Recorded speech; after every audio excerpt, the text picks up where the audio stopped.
Hi, let's see how we can evaluate these two series.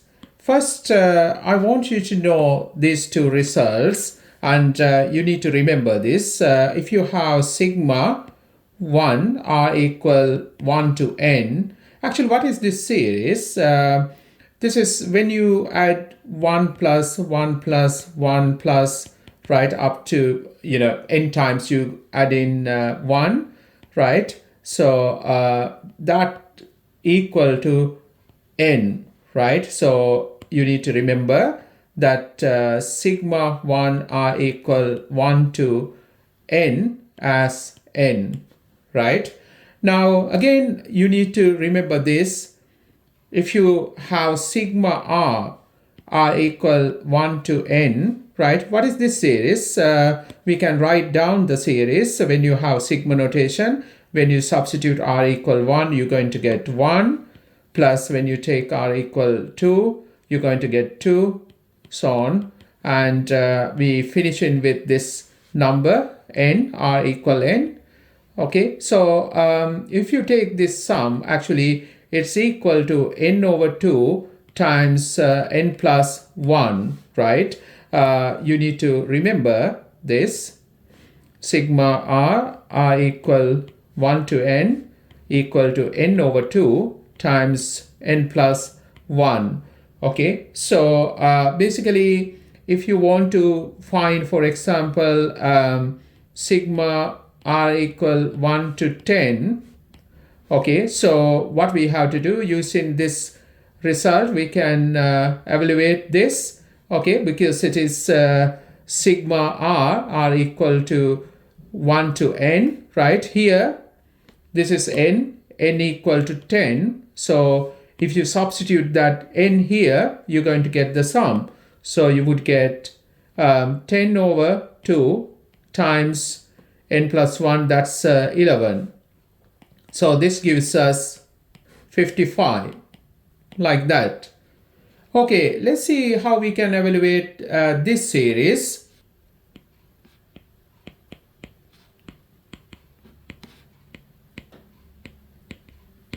Now, what I'm going to do, I'm going to split this into two series. We can write according to properties we discussed. We can write this as sigma 2r r equal 1 to 25 minus sigma 5 r equal 1 to 25, right? Now, according to another property, we can take this coefficient out. I can take this 2 outside, and even if you want, we can take this 5 outside. So you would get sigma r, and if you take this 2 out, you have 2 times sigma r equal 1 to 25 minus 5 sigma 1 r equal 1 to 25. So here now we can take this sum and this sum from here, right? Because here we have sigma r equal 1 to 25. Here actually n is 25. So we can use this result, okay? And here we have sigma 1. Okay, so n is 25. So if you substitute those results, you can write 2 times. I'm going to write this formula here, n over 2, n plus 1, but we're going to substitute n equal 25 minus 5 times here. We can write now n, right? Sigma 1 is n, but again n equal to 25, right? Now I'm going to substitute n as 25. That would give us the sum, right? We have 2 times 25 over 2 times n plus 1, that's 26, minus 5 times 25, right? So we can see this cancel out. that gives us 25 times 26 minus 125, and here we can use the calculator and get the sum. You would get 525. Okay, that is the sum. Okay, let's move to question number 2. We have this series, so let me take this here.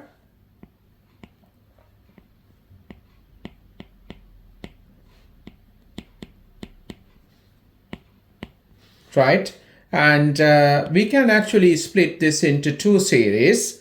I'm going to do that. We learned the properties of this sigma notation. According to that, we can split this as 7 r equal 10 to 30 minus sigma 3r r equal 10 to 30. Okay, so again we can actually take this coefficient out, so I'm going to do that one here too, right? So you can write this as 7 sigma r equal 10 to 30 1 minus 3 sigma r equal 10 to 30. Okay, so now you need to be careful here because you have to take the sum from 10th term, okay, from 10th term to 30th term, and same here. So but we know results for this series. If you take sigma 1 r equal 1 to n, this is equal to n, and also you know that if you take sigma r equal 1 to n, this is n times n plus 1 over 2, right? So here, as we take from 10th term, you need to write the sum carefully. So let me draw this line. I take 1 here and 30 here, and if you put some numbers, this is 2, and if I take 9 here, 10, right? Now, if I add from this term to 30 term, so I can find the sum using these formulas.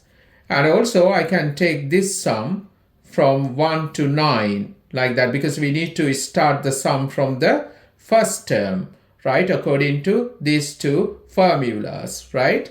So I would say that sum from this term to this term, you can evaluate if you take the sum from 1 to 30th term, right? And if you subtract this sum, you can get basically this sum from 10 to 30th term. So with that understanding, I'm going to write this sum 7 times, right? I put this in the bracket. This sum I would write as sigma r equal 1 to 30, right? We add in 1. Okay, I take away this sum, sigma 1 r equal 1 to 9. Okay, and for this sum, I would write inside the bracket, I take this sum, sigma r equal 1 to 30, take away sigma r equal 1 to 9. Okay, so now from these results, we can substitute here, right? That would give you the sum, right? So we have 7 times, we have here 30 minus, this is 9, okay, minus 3, and here we can write n is actually 30. If you put 30 into n, you would get 30 over 2 times 31 minus, here n is 9, so 9 over 2 times 10, right? We can use the calculator to find this value now, right? You would get minus 1113. Okay.